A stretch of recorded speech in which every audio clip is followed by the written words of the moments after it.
In a heart-wrenching story coming from Rajasthan's Jalore district, a 5-year-old girl died in the scorching heat after getting no water for hours. The child and her elderly grandmother were forced to walk on foot as they didn't get any vehicle amid the lockdown. The duo reportedly walked for 20 to 25 kilometers and didn't get any water. The woman fainted and the girl lost her life due to dehydration. This was confirmed in the post-mortem report as well. They were spotted after several hours and local villagers informed the cops. Union Minister Prakash Javadekar commented on the incident and slammed the Rajasthan government over it. रिश्ते में नानी और दोई की लड़की वो पैदल आ रही थी और उस पैदल आने के दौरान इनके पास में पानी नहीं था। पानी नहीं होने की वजह से वो उस लड़की की डेथ हो गई और ये महिला भी जो वहाँ गिर गई। ये घटना होने के बाद में भगवान ने बारिश कर दी। बारिश की होने की वजह से वो वृद्ध महिला तो जीवित रह गई। A very shocking incident there, which is coming in from Rajasthan's Jalore, where a 5-year-old girl actually lost her life due to thirst. I mean, this kind of an incident being reported in today's day and age from, from Rajasthan, but it is very shocking, unfortunate incident where the young girl lost her life, a 5-year-old girl lost her life, and of course, in this case, even her elderly grandmother fainted in Jalore district.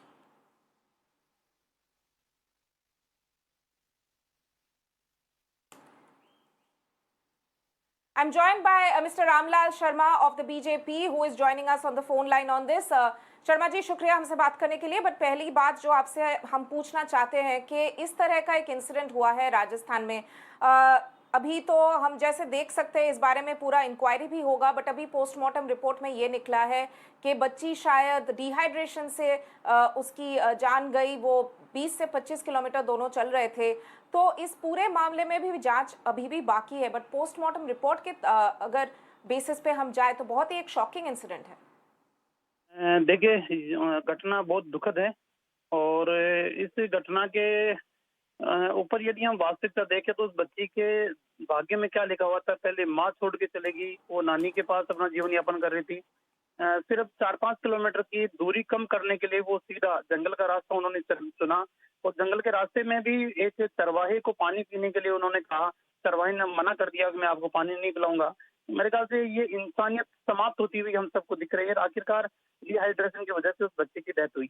निश्चित रूप से जांच के अंदर तो जो कुछ भी आए वो एक अलग विषय है, लेकिन ये कि इंसान को बचाने के लिए, पानी पिलाने के लिए भी मना करें और हमारी संस्कृति इस प्रकार की रहे कि हम तो पूरे कुटुंब की चिंता करते हैं, पूरी दुनिया की चिंता करते हैं, पूरी दुनिया सुखद रहे, सुखी रहे, उसकी परिकल्पना करने वाला हमारा समाज था।